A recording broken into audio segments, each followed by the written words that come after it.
அனைவருக்கும் வணக்கம். ராஜப்பா திடீரென எழுந்து உட்கார்ந்தான். அவன் உடம்பு வியர்வையினால் நனைந்திருந்தது. பக்கத்தில் இருந்த பழுப்பெரிய சாயத்துண்டினால் முகத்தை துடைத்துக் கொண்டான். என்ன விசித்திரமான சொப்பனம்! வனாந்திரமான இடம். பாம்பு புற்று போல் ஓங்கி வளர்ந்திருந்த மண்மேற்றிட்ட பெரிய குகைகள். அவன் தனியாக அந்த பிரதேசத்தின் வழியாக போய்க் கொண்டிருக்கின்றான். அங்கு நிலவின் நிசப்தம் ஒரு பாரமாக சூழ்ந்து அவன் நெஞ்சை அழுத்தியது. குகைகளிலிருந்து பாம்புகள் புறப்பட்டு தன்னை தாக்க வருமோ என்ற பயம் அவனை வேகமாக நடக்க தூண்டியது. குகைகளில் பாம்பு இல்லை. திடீரென்று அவற்றிலிருந்து கூட்டம் கூட்டமாக ஜனங்கள் வெளியே வந்தார்கள். அனைவரும் முடவர்கள். அப்பா, அம்மா, குழந்தைகள் என்று குடும்பம் குடும்பமாக முடவர்கள். அவர்கள் வரிசை வரிசையாக நின்று கொண்டு அவனை பார்க்கிறார்கள். அவர்களுடைய பார்வையின் வேகத்தில் அவனுடைய கையும் கொஞ்சம் கொஞ்சமாக கழன்று, ஐயோ, அவனுடைய கைகள் கீழே விழுந்துவிட்டு அவன் கைகளை எடுத்து வைத்துக் கொண்டு குழந்தைகள் விளையாடுகிறார்கள். எல்லோரும் அவனை பார்த்து சிரிக்கிறார்கள். ஓ என்று அவர்கள் சிரிப்பு அந்த அகன்ற பிரதேசத்தில் எதிரொலிக்கிறது. உடம்பை துண்டினால் துடைத்துவிட்ட பிறகு ராஜப்பா தன் கைகளை உற்று பார்த்தான். அவற்றுக்கு ஒரு ஆபத்தும் ஏற்படவில்லை. பத்திரமாக இருந்தன. எதற்காக? அதுதான் அவனுக்கும் புரியவில்லை. இந்த கைகளினால் உழைத்து அவன் சம்பாதித்தது கிடையாது. வயிறுதான் உழைத்தது. கல்யாணம் எங்கே, கருமாதி எங்கே என்று வீடு தேடி சென்று உழைக்கிறது. கடந்த சில நாட்களாக அந்த உத்தியோகத்துக்கும் வழியில்லை. ஊரில் கல்யாணம் நடக்கவில்லை. ஜனங்களும் ஆரோக்கியமாக இருக்கிறார்கள். போன வாரம் மேலத்தெரு பாமா பாட்டிக்கு பிராயச்சித்தம் நடக்கிறது என்று கேள்விப்பட்டவுடன் அவன் அவசர அவசரமாக அங்கு ஓடினான். உதட்டை பிதுக்கிக் கொண்டு வெளியே வந்து டாக்டரை பார்த்ததும் அவனுக்கு நம்பிக்கையாக இருந்தது. பாட்டிக்கு 90 வயது என்றார்கள். மேல் மூச்சு வாங்கி கொண்டிருந்தது. கல்யாண சாவுதான். கை ஓங்கிய குடும்பம். 15 நாள் சாப்பாட்டுக்கு கவலை இல்லை. கிடைக்கப் போகிற பணம் அவன் பெண் மைதிலிக்கு புடவை வாங்க போதுமா என்று அவன் யோசித்துக் கொண்டிருந்த போது பாட்டி கண்களை திறந்து மிரள பார்த்தாள். அவ்வளவுதான். வந்த யமன் பயந்து போய் ஓடிவிட்டான். பிராச்சித்துக்கு கிடைத்த பணம் வெற்றிலை சீவல் வாங்கத்தான் சரியாக இருந்தது. ராஜப்பா திண்ணையிலிருந்து கீழே இறங்கினான். திண்ணை ஓரத்தில் படுத்து கொண்டிருந்த ஆறாமுது எழுந்து கோயில் காரியத்தை கவனிக்கப் போய்விட்டான். ஆறாமுதை பார்த்தால் பொறாமையாக இருக்கிறது. பிரம்மச்சாரி. பிரம்மச்சாரியாக இருப்பதற்கு அவன் உடம்பும் ஒரு காரணம். சாய்வின் ஆற்காலியைப் போல் வளைந்த சரீரம். முதுகும் வயிறும் ஒன்றோடு ஒன்று ஒட்டி கொண்டிருந்தன. எந்த பெண் இவனை பார்த்து கல்யாணம் செய்து கொள்ள முன் வருவாள்? ராஜா மாதிரி இருக்கிறான் என்பதற்காக அவனுக்கு ராஜப்பா என்று பெயர் வைத்தார்கள். சின்ன வயதில் ராஜா மாதிரி தான் இருந்தான். சாப்பிடுவதற்கு சம்பாதிக்க வேண்டுமென்ற விவரமே அவனுக்கு அப்போது தெரியாது. பள்ளிக்கூடத்தில் ஒழுங்காக படித்திருந்தால் யமனை நம்பி வாழ்க்கை நடத்த வேண்டிய அவசியம் இருந்திருக்காது. அல்லது ஆரம்பத்திலிருந்தே ஒழுங்காக அத்தியாயமாவது செய்திருக்கலாம். வடக்கே வைத்தியர்களுக்கு ஏகப்பட்ட கிராக்கி என்று தில்லியிலிருந்து வந்த அந்த நாச்சியார் கோயில் பையன் சொன்னான். பிராமணனாய் பிறந்துவிட்டு மந்திரமும் தெரியாது, வேறு எந்த தொழிலுக்கும் லாக்கி இல்லை என்றால் தன்னை போல் வயிற்றை மூலதனமாக கொண்டு வாழ்வதைத் தவிர வேறு வழி என்ன இருக்கிறது? அவன் தம்பி படித்துவிட்டு உள்ளூரிலேயே LICயில் இருக்கிறான். அவனுக்கு 4 பெண்கள். 2 வருஷங்களுக்கு முந்தி வரை அம்மா உயிருடிருந்த காலத்தில் ஒரே ஒரு குடும்பமாக தான் இருந்தார்கள். சுபஸ்விகாரம் முடிந்த மறுநாளே தம்பி சொல்லிவிட்டான். இதோ பாரு ராஜப்பா, எனக்கும் 4 பொண்ணாச்சி. நாம சேர்ந்து இருக்கிறது என்கிறது கட்டுப்படியாகாது. இடைக்கட்டு ரூமை நீ வச்சுக்கோ. ஒரு ரூம் போருமான்னு கணக்கு பார்க்க ஆரம்பிச்சா உனக்கே தெரியும். ஏதோ அம்மா இருந்தா உன் சக்கரம் ஓடியாச்சுன்னு எத்தனை நாளைக்குத்தான் நீ பொறுப்பு இல்லாமல் இருக்க முடியும்? உன் 3 பொண்ணையும் ஆம்படியாளையும் நீ தான் இனிமே காப்பாத்தி ஆகணும். சொல்றேன்னு கோவிச்சுக்காத. அன்று முதற்கொண்டு ஒரே வீட்டில் 2 குடித்தனம். அவன் பெண்களும் அவனைப் போலவே சரஸ்வதியை அடித்து விரட்டி விட்டார்கள். படிப்பும் இல்லை, பணமும் இல்லை. எப்படி அவர்களுக்கு கல்யாணம் பண்ணுவது? பிரச்சனைதான். இது எப்பொழுதைய பிரச்சனை அல்ல. இப்பொழுதைய பிரச்சனை. அவன் காப்பி குடித்தாக வேண்டும். நேற்று அவன் மனைவி சொல்லிவிட்டாள். காஃபி பொடி கிடையாது. காசு கொண்டு வந்தா காஃபி, இல்லாட்டா தீர்த்தத்தை குடிச்சிட்டு சும்மா கிடங்கோ. நான் வீடு வீடா போய் கடன் வாங்க தயாரா இல்லை. ராஜப்பா வீட்டுக்குள் நுழைந்தான். கூடத்தில் அவன் தம்பி பெஞ்சில் உட்கார்ந்திருந்தான். கையில் தினசரி தாள். அவன் அருகில் ஆவி பறக்கும் காஃபி. தினசரி தாளில் லயித்திருந்த பார்வை விளக்கி ஒரு வினாடி காலம் அண்ணனை அவன் உற்று பார்த்தான். காலையில் எழுந்ததும் காஃபி குடிக்காமல் அண்ணன் எவ்வளவு கஷ்டப்படுவான் என்பது அவனுக்கு தெரியாத விஷயம் அல்ல. அவன் என்ன நினைத்து கொண்டானோ திடீரென்று எழுந்து உள்ளே சென்றான். ஒருவேளை மனைவிடம் இது பற்றி மன்றாட சென்றிருக்கலாம். வெகு நேரம் வெளியில் வராமல் இருந்து விட்டானால் அவன் சிபாரிசு பலனளிக்காமல் போய்விட்டது என்று அர்த்தம். அவன் தெய்வதானியமாக காஃபி கொடுக்க சம்மதித்து விட்டால் தம்பி என்ன செய்வான் என்பது ஒரு சுவாரஸ்யமான விஷயம். அவன் கூடத்துக்கு வந்து பெஞ்சில் உட்கார்ந்து கொண்டு சற்று ஓங்கிய குரலில், டே, ராஜப்பாவுக்கு காஃபி கொண்டா என்று சொல்லுவான். அவன் சொல்லுகிறபடி மனைவி கேட்கிறாளாம். ராஜப்பா சிறிது நேரம் அங்கேயே நின்று கொண்டிருந்தான். உள்ளே போன தம்பி போனவன்தான். தனக்கு காஃபி கிடைக்காது என்று அவனுக்கு உறுதியாக தெரிந்தது. அவன் கொல்லை கட்டி நோக்கி சென்றான். அவன் மனைவி முள்வேலி அருகே நின்று கொண்டிருந்தாள்.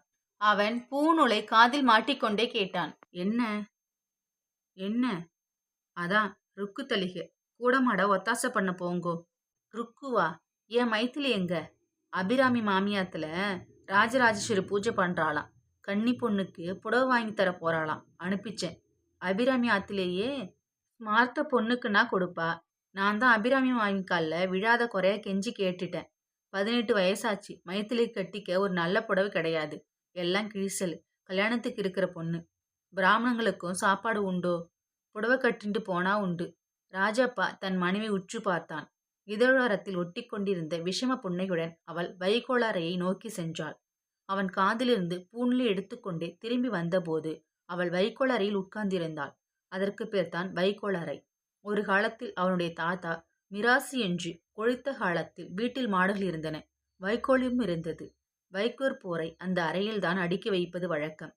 அவன் தாத்தாவினுடைய விளையாட்டெல்லாம் ஓய்ந்த பிறகு அப்பா காலத்தில் 4 வேலி 1 வேலி ஆனது. அவனுடைய அப்பா சாப்பிட்டே தீர்த்தார். இப்பொழுதிருப்பது கொல்லைப்புறத்தில் இருக்கும் முள்வேலிதான். வீடு மிச்சமிருக்கிறது. அவன் வைக்கோல் அறையை தாண்டி உள்ளே செல்ல முற்பட்ட போது, அப்படியே கிணத்தடியிலேயே குளிச்சிட்டு போங்கோ என்று குரல் கேட்டது. மனைவியின் உத்தரவு. எதுக்காக? எதுக்காகவா? அதான் சொன்னேனே, ருக்கு ஒண்டிமா. வைதேகி எங்க? குழந்தை தானே, நானும் போறேம்மான்னா. காய்கறி திருத்தி கொடுத்தா அபிராமி மாமி சாதம் போட மாட்டாளா? கொடியில் உலர்த்தி இருந்த பழுப்பெரிய வேட்டியையும் துவாலையையும் எடுத்துக்கொண்டு கிணற்றங்கரைக்கு சென்றான் ராஜப்பா. ராட்டினத்தில் கயிறு இல்லை. கயிறு எங்கேடி? ஏற்கனவே இந்து போயிருந்தது. நேத்திக்கு சாயங்காலம் அப்படியே துண்டு துண்டா போயிடுத்து. அதோ பாருங்கோ, மிச்சம் இருக்கிறது ஒரு சான் தான். அதுவும் சமயத்துக்கு வேண்டியிருக்குமேனு வச்சிருக்க. யாருக்கு வேண்டியிருக்கோம்? எனக்கா? உங்களுக்கு எதுக்கு வேண்டியிருக்கோம்? எனக்குத்தான். இந்த மாதிரி குடும்பம் நடத்துறதை விட என்ன என்ன பண்ண சொல்ற? பிராமணத்தை நம்பி குடும்பம் நடத்த முடியுமோ? ஒரு கடையில போய் கணக்கு எழுதுறது. எவண்டி வேலை தரங்கிறான்? நான் கணக்கு எழுத மாட்டேன்னு சொன்னேனா? 50 வயசு வரையிலும் வேலை செய்யாம உட்காந்துட்டு இப்போ வேலை தான்னா எவன் தருவான்? நம்ம அதிர்ஷ்டம். யார் ஆத்திலையும் ஒரு மாசத்துக்கு சிரார்த்தம் கிடையாது. விசாரிச்சிட்டியா? ஆமா, வீடு வீடா போய் உங்க ஆத்துல எப்போ சிரார்த்தம்னு விசாரிச்சேன். கேட்கறத பாரு. அன்னைக்கு குப்பு வாத்தியார் வந்தார், சொன்னாரு. சார், அது கிடக்கட்டும். இப்போ எப்படி ஸ்நானம் பண்றது? தம்பி ஆம்படையாளை கேளுங்கோ. தினம் துவைக்கிற கல் மேல அவ கயத்தை வச்சிருப்பா. இன்னைக்கு நாம எடுத்துக்க போறோம்னு மகராசி உள்ளே கொண்டு போயிட்டா. அப்பொழுது அவனுடைய தம்பியின் மனைவி கயிற்றை துவைக்கிற கல் மீது தொப்பென்று கொண்டு போட்டுவிட்டு உள்ளே போனாள். பாத்தியலேன்னோ எப்படி கொண்டு போறான்னு? நீ இங்கே குளிக்க வேணாம், குளத்துக்கே போய். வெக்க மானம் பார்த்தா நம்மால இருக்க முடியுமோடி? எல்லாத்தையும் எப்போ துடைச்சி எரிஞ்சாச்சு என்று சொல்லிக்கொண்டே கயிற்று ராட்டினத்தில் மாட்டினான் ராஜப்பா. 4 வேலி மிராசு ராஜகோபால் ஐயங்கார் தமது பேரன் மற்றவர்களுடைய பிதுர்களின் பிரதிநிதியாக இருந்து அவர்களுடைய பசியை தீர்த்து வைப்பான் என்று எதிர்பார்த்திருப்பாரா? அல்லது அவனுடைய அப்பாதான் இதை நினைத்து பார்த்திருப்பாரா? பார்க்க போனால் அவனுடைய இப்பொழுதைய உத்தியோகம் அவனுக்கே ஆச்சரியத்தை தருகின்ற விஷயம். அம்மா போன பிறகு வயிற்று பிரச்சனை எழுந்தபோது குப்பு வாத்தியார்தான் அவனை இந்த தொழில் ஈடுபடுத்தினார். இதற்காக அவன் வேஷம் தரிக்க வேண்டியது அவசியமானது. கிராப்பு போய் குடுமி வந்தது. தட்டு சுற்று போய் பச்சகஞ்சம். நெற்றியில் பளிச்சென்று நாமம். அவனுடைய தம்பிக்கு ஆரம்பத்தில் இது பிடிக்கவில்லை. ஆனால் ஆட்சேபித்தால் தன்னை பாதிக்குமோ என்று பயந்து பேசாமல் இருந்து விட்டான். ராஜப்பா ஸ்நானம் செய்துவிட்டு உள்ளே போனபோது ருக்கு சமைத்து கொண்டிருந்தாள். என்ன தளிகை என்று கேட்டான் ராஜப்பா. சாதம் ஆயிடுத்து. நேத்தி சாத்தமது இருக்கு. அப்பளம் காய்ச்ச போறேன். காப்பிக்கு வழி உண்டோ? ருக்கு காப்பி டப்பாவை கவிழ்த்து காட்டினாள். நான் அப்பளம் காய்ச்சறேன். நீ போய் குப்பு வாத்தியார் ஆத்திலிருந்து. நான் ஒருத்தர் ஆத்துக்கும் போயிட்டு காஃபி பொடி வாங்கிட்டு வர மாட்டேன். காஃபி குடிக்காம என்னமோ மாதிரி இருக்குடி. அப்புறம் இன்னொருத்துக்கு போய் சர்க்கரை வாங்கிட்டு வரணும். அதுக்கு நீங்களே போய் யார் ஆத்துலையாவது காஃபி குடிச்சிடுங்கோ. நீங்க அப்பளம் காய்ச்ச வேணாம், நானே காய்ச்சிடுறேன். ராஜப்பாவுக்கு ஒரே எரிச்சலாக இருந்தது. யார் மீது கோபித்துக் கொள்ள முடியும்? காஃபி குடிக்க வேண்டுமென்ற ஆவேசம் அவனுள் எழுந்தது. வெளியே போனால் யாராவது அகப்பட மாட்டார்களா? அபிராமி மாமி வீட்டுக்கு போய் வைதேகி வந்திருக்கலான்னு விசாரிக்க வந்தேன் என்று கேட்டுவிட்டு கொஞ்ச நேரம் அங்கு தயங்கிக் கொண்டு நின்றால் காஃபி கிடைக்கக்கூடும். ரிட்டையர் என்ஜினியர் ராமதேசிகன் வீட்டுக்கு போகலாம் என்றால் அவர் பெண்ணுடன் சீராட கும்பகோணம் போயிருக்கிறார். காலத்தை அனுசரித்து கோயிலில் பெருமாளுக்கு காலையில் காஃபி நைவேத்தியம் பண்ணக்கூடாதா? ஸ்ரீரங்கத்தில் ரங்கநாதருக்கு ரொட்டி தருகிறார்கள். இந்த ஊர் பெருமாளுக்கு காஃபி குடிக்கும் ஒரு நாச்சியார் இருந்திருந்தால் எவ்வளவு நன்றாக இருக்கும். கோயிலில் தினம் காஃபி பிரசாதம் கிடைத்திருக்கும். நீங்க சாப்பிட போறீங்களா இப்போ என்று கேட்டாள் ருக்கு. அதுக்குள்ளேயுமா? நான் கொஞ்சம் வெளியிலே போயிட்டு வரேன். ராஜப்பா வீட்டை விட்டு வெளியில் வந்து தெருவின் இரு திசைகளில் நோக்கினான். காப்பிக்கு வழி உண்டா என்பதுதான் அவனுடைய மகத்தான பிரச்சனை. பஸ் ஸ்டாண்டுக்கு போனால் யாராவது தென்படக்கூடும். பஸ் ஸ்டாண்டில் நல்ல கூட்டம். கல்யாண நாள் இல்லை. இத்தனை பேர் எங்கு வருகிறார்கள், எங்கு போகிறார்கள் என்று தோன்றியது ராஜப்பாவுக்கு. மாணிக்கத்தின் பழக்கடையில் கணவன் மனைவியுமாக 2 பேர் நின்று கொண்டிருந்தார்கள். கணவனுக்கு தன் வயசுதான் இருக்கும் என்று ராஜப்பாவுக்கு பட்டது. தடித்த பிரேம் போட்ட கண்ணாடி, ஜரிகை வேட்டி, அங்கவஸ்திரம், காலில் போட்டிருந்த செருப்பை பார்க்கும்போது வடக்கே இருந்து வந்திருப்பவன் போல் பட்டது. அவன் மனைவிக்கு 40 வயதிருக்கலாம். பட்டுப்புடவை, ஒடிசலாக இருந்தாள். கையில் பை. அவளும் கண்ணாடி அணிந்திருந்தாள். ராஜப்பா அவர்களை நோக்கி சென்றான். ரூபாவுக்கு 8 பழம் கொடுப்பார் என்று கணவன் மாணிக்கத்திடம் பேரம் பேசிக் கொண்டிருந்தான். கட்டுப்படி ஆகாதுங்க, 7 பழம் எடுத்துக்குங்க என்றான். என்னடா மாணிக்கம், ஊருக்கு புதுசுன்னு ஏமாத்த பாக்குறியா? டஜன் 1 ரூபான்னு சிரிப்பா சிரிக்கிறது பழம் என்று கடைக்காரனிடம் சொல்லிவிட்டு கணவனை பார்த்து புன்னகை செய்தான் ராஜப்பா. வாயா, நீ எப்பயோ காசு கொடுத்து பழம் வாங்கி சாப்பிட்டுருக்க, பெரிய நியாயமுள்ள பேச வந்துட்டாரு என்றான் மாணிக்கம். ஜரிகை வேட்டிக்காரன் ராஜப்பாவை சிறிது நேரம் உற்று பார்த்தான். எதற்காக அவன் தன்னை அப்படி பார்க்கிறான் என்று ராஜப்பாவுக்கு புரியவில்லை. கொஞ்சம் சங்கடமாகவும் இருந்தது. உங்க பேரு என்று கேட்டான் ஜரிகை வேட்டிக்காரன். ராஜப்பா. நினைச்சேன். மை காட், இது என்னடா வேஷம்? பஞ்சகச்ச நாமம், குடுமி. ராஜப்பாவுக்கு ஒன்றும் புரியவில்லை. தெரியலடா என்ன, ஒத்து பாடுறா. ராஜப்பா நினைவை துழாவினான். ஒன்றும் பொறித்தட்டவில்லை. ஆச்சாபுரம் ஆனந்துன்னு சொன்னா போருமோ என்று கேட்டுக்கொண்டே அவன் ராஜப்பாவின் தோளில் கையை வைத்தான். ஆனந்துவா? நீங்க இங்கேயோ வடக்கே. கரெக்ட், டில்லியிலே இருக்கேன். இவதான் என் ஆம்படையா, சரோஜா. அது கிடக்கட்டும். என்னடா நீங்க போட்டு பேசுற?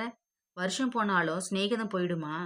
ஆனந்து இத்தனை உரிமையுடன் பழைய நட்பு உணர்ச்சி பூர்வமா நினைத்து இவனால் பேச முடிகின்றதே, தன்னால் முடியுமா? ஆனந்துவின் மாமா சவுக்குத்தோப்பு நாராயண ஐயங்காருக்கு இந்த ஊர்தான். மேலத்தெருவில் இருந்தார். இப்பொழுது அவர் காலமாகி பிள்ளைகளும் ஆளுக்குறு திசையாக போய்விட்டார்கள். அப்பொழுதெல்லாம் ஆனந்து விடுமுறைக்கு இங்கு வந்து விடுவான். ஆனந்துவுக்கு சினிமா என்றால் ஒரே பைத்தியம். சினிமாவில் சேர்ந்துவிடப் போவதாக சொன்னான். இப்பொழுது என்ன செய்கிறான்? பார்த்துக்கோ சரோஜா, இவன் தான் சின்ன வயசுல என்னோட பெஸ்ட் ஃப்ரெண்டு. ஆத்தங்கரைக்கு போய் ஒன்னா சிகரெட் பிடிப்போம். அப்புறம் ராத்திரி ஆட்டம் சினிமா. உடம்பு பூரா பவுடர் கொட்டிண்டு மல் ஜிப்பாவுமா அதுவுமா இருந்த இவன் இப்போ பாரு, வேதாவித்தா நெருப்பா நிற்கிறான். உலகத்திலே என்னென்ன அதிசயமெல்லாம் நடக்கிறது பாரு என்று ஆனந்த் தன் மனைவிடம் சொல்லிக் கொண்டிருந்தான். நீ என்ன செய்யற இப்போ என்று கேட்டான் ராஜப்பா. என்ன செய்யறேன்? வயிற்று பொழப்புக்கு ஒரு கம்பெனில இருக்கேன். 4 காசு சம்பாதிக்க என்னென்ன அக்கிரமமெல்லாம் பண்ணணுமோ அதெல்லாம் பண்ணிக்கிட்டு இருக்கேன். உன்னை பார்த்தா பொறாமையா இருக்குடா ராஜப்பா. யாரையும் ஏமாத்த வேணாம். ஊரோட வாசம், பெரியவா எழுதி வச்ச மந்திரம், சோறு போடுறது. நீ வாத்தியாரா தானே இருக்க. நீ சொல்லாட்டாலும் உன் வேஷம் சொல்றதே மச்ச சூர்ணம், முகத்துல தேஜஸ். நன்னா இருக்கு நீங்க இப்படி தெருவிலே நின்று பேசுறது. ரூமுக்கு போய் பேசிக்கலாம் வாங்கோ என்றாள் சரோஜா. ரூமுக்கா என்று கேட்டான் ராஜப்பா. ஆமா, அதை தெரியறது பாரு லாட்ஜ், அங்கேதான் இருக்கேன். நீ இங்க இருக்கிறது எனக்கு தெரியாம போச்சுடா. இல்லாட்டா ஜாம்னு உங்க ஆத்திலேயே வந்து தங்கியிருப்பேனே. இந்தாயா கடைக்காரரே, 2 டஜன் பழம் எடு. உன்னாலதான் நம்ம பழைய சிநேகிதனை பார்க்க கொடுத்து வச்சுது என்று பேசிக்கொண்டே போனான் ஆனந்த். அறைக்கு சென்றதும் ராஜப்பா கேட்டான். நீ எப்படி இந்த ஊர் பக்கம் வந்த? சொன்னா நம்ப மாட்டேன். நான் சவுத்துக்கு வந்து 10 வருஷம் ஆறுது. என் ஆம்படையா டில்லிலேயே பிறந்து வளர்ந்தவ. வேட்டாமும் டில்லியா எடுத்து. எனக்கும் இங்கே யாரும் இல்லை. இந்த பக்கம் வர அவசியமே இல்லாம போயிடுத்து. அப்படி வந்தாலும் மெட்ராஸுக்கு வந்து திரும்பிடுவேன். இப்பதான் இந்த ஊர்லயே நாம சின்ன வயசுல இருந்திருக்கோமே, சரோஜாவுக்கும் சுத்தி காமிக்கலாம்னு வந்தேன். இந்த ஊருக்கு வந்த உடனே உன் நினைவு வராம இல்ல. ஆனா நீ எங்கே இருக்கேன்னு யாருக்கு தெரியும்? உன்னை இங்கே பார்க்க போறோம்னு நான் சத்தியமா நினைச்சு கூட பார்க்கலடா. அதுவும் இந்த கோலத்திலேயே. கோலன்னு தப்பா சொல்லல. உன்னை பார்த்தா பெருமையா இருக்கு. அது கிடக்கட்டும், உனக்கு கல்யாணம் எங்கே? யாரு பொண்ணு? உனக்கு எத்தனை குழந்தைங்க? என் ஆம்படையாளுக்கு வடுவுட். குழந்தைகளுக்கு குறைச்சல் இல்லை. 3 பொண்ணு. எல்லாம் கல்யாணத்துக்கு நிக்கிறது. 3 பொண்ணு என்னடா பெரிய குழந்தைக? ஜாம் ஜாம்னு கல்யாணம் ஆயிடுறது. பகவத் பிரதி இருந்தா எதுதான் நடக்காது. எனக்கு ஒரே பிள்ளை. அமெரிக்காவிலே டாக்டரா இருக்கான். ஒரு பொண்ணு இருந்தா நன்னா தான் இருந்திருக்கும். ஆனா இந்த விஷயத்திலே பகவான் எனக்கு அனுகிரகம் பண்ணல. என்ன நீங்க பேசிண்டே இருக்கேளே, அவரை ஒன்னும் சாப்பிட சொல்லாம காஃபி குடிக்கிறீளா என்று கேட்டாள் சரோஜா. அடச்சி, டில்லிக்காரின்னு காமிச்சிட்டியா? வேதவித்தா நிக்கிறான். கண்ட கண்ட ஹோட்டல்லேருந்து காஃபி குடிப்பானா? இவ சொல்றதெல்லாம் டில்லியில நடக்கும். என் ஊரு வைதிகால பத்தி எனக்கு தெரியும்டி. பாலுக்கு தோஷம் இல்ல, குடிக்கிறியா? வேணாம். ராஜப்பாவின் குரல் பலகீனமாய் ஒலித்தது. பாத்தியாடி, பால் கூட குடிக்க மாட்டேங்கிறான். அந்த காலத்து ராஜப்பாவான்னு இருக்கு. வேதம் படிச்சா என்ன கட்டுப்பாடு வந்துடுறது பாத்தியா? ராஜப்பா உன்ன மாதிரி அத்தியானம் பண்ணவாள பார்த்தா காலில் விழுந்து சேவிக்கணும் போல இருக்குடா.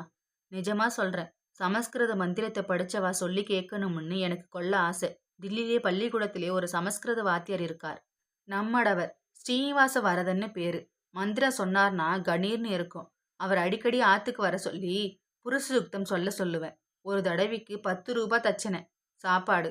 அவருக்கு கனகாபிஷேகம் செய்யலாம். நியாயமா பார்க்க போனா, ஆனா என்னால முடிஞ்சது இவ்வளவுதான். தொழிலுக்காக நாம எவ்வளவோ தப்பு காரியம் பண்றோம். அதுவும் என் மாதிரி தொழில இருந்தா கேட்கவே வேணாம்.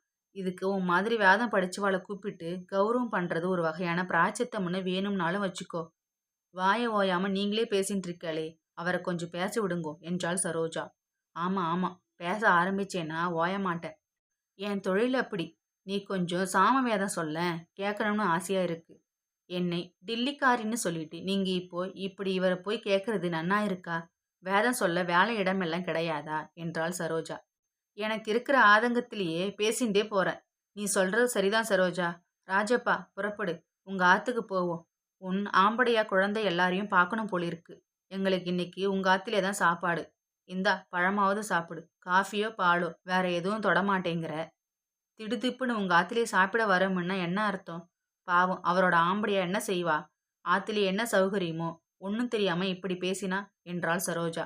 இது டில்லி இல்லடி, தெரிஞ்சுக்கோ. டில்லியிலே தான் ஒருத்தருக்கு சாப்பாட்டானாலும் அரை வயித்து சாப்பாடு.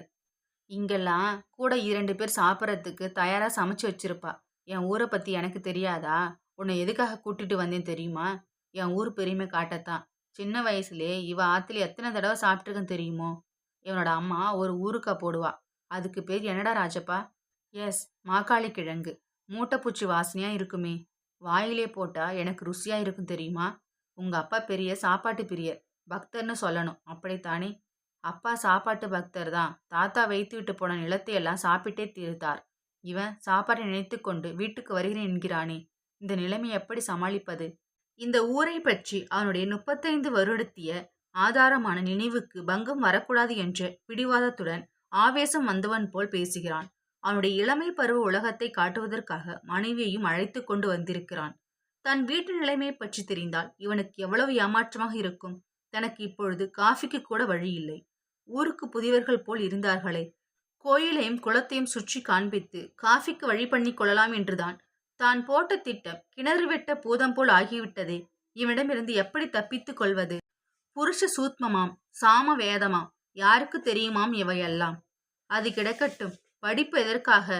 பணம் உள்ளவனிடம் விளையாவதற்காகவா? இவன் சம்பாதிப்பதற்காக தப்பு தண்டா செய்வானாம். பிராச்சித்தம் செய்ய ஒரு பிராமணன். வேத மந்திரம் எல்லாம். அநியாயத்துக்கு துணை போக நான் எவ்வளவோ தேவலை இவனுக்கு. வேஷத்திலேயே எது வசதி வேஷம், தாழ்த்தி வேஷம்? என்ன ராசப்பா, போகலாமா உங்க ஆத்துக்கு என்றான் ஆனந்த். சொல்லாம கொள்ளாம சாப்பிட போக வேண்டாம். போய் பார்த்துட்டு வருவோம். வேணும்னா காஃபி குடிச்சிட்டு. ஆனந்த் இடைமறித்தான். என்ன கரெக்ட் பண்ணிட்டு என்னடி நீயே சொல்ற? வேதவித்து அவாத்திலே காஃபி குடிப்பாளா? ராஜப்பாவால் பொறுத்து கொள்ள முடியவில்லை. உண்மை அவர்கள் சந்திக்க வேண்டிய நேரம் வந்துவிட்டது. தோ பாரு ஆனந்து, நான் வேதமித்தும் இல்ல, ஒரு மண்ணாங்கட்டியும் இல்ல. வேதவித்து வேணும்னா நீ வேத காலத்துக்கு தான் போகணும். முதல்ல நான் கேட்கறத முதல்ல கொடு, அப்புறம் எல்லாத்தையும் விவரமா சொல்றேன். அதிர்ச்சி அடைந்த ஆனந்த் பலகீனமான குரலில் கேட்டான். என்ன வேணும்? ஒரு கப் காஃபி. இத்துடன் இந்த கதை முடிவடைகிறது. இந்த கதையிலேருந்து நீங்க என்ன தெரிஞ்சிட்டீங்கன்னு கமெண்ட் பண்ணுங்க. தேங்க்யூ ஃபார் வாட்சிங்.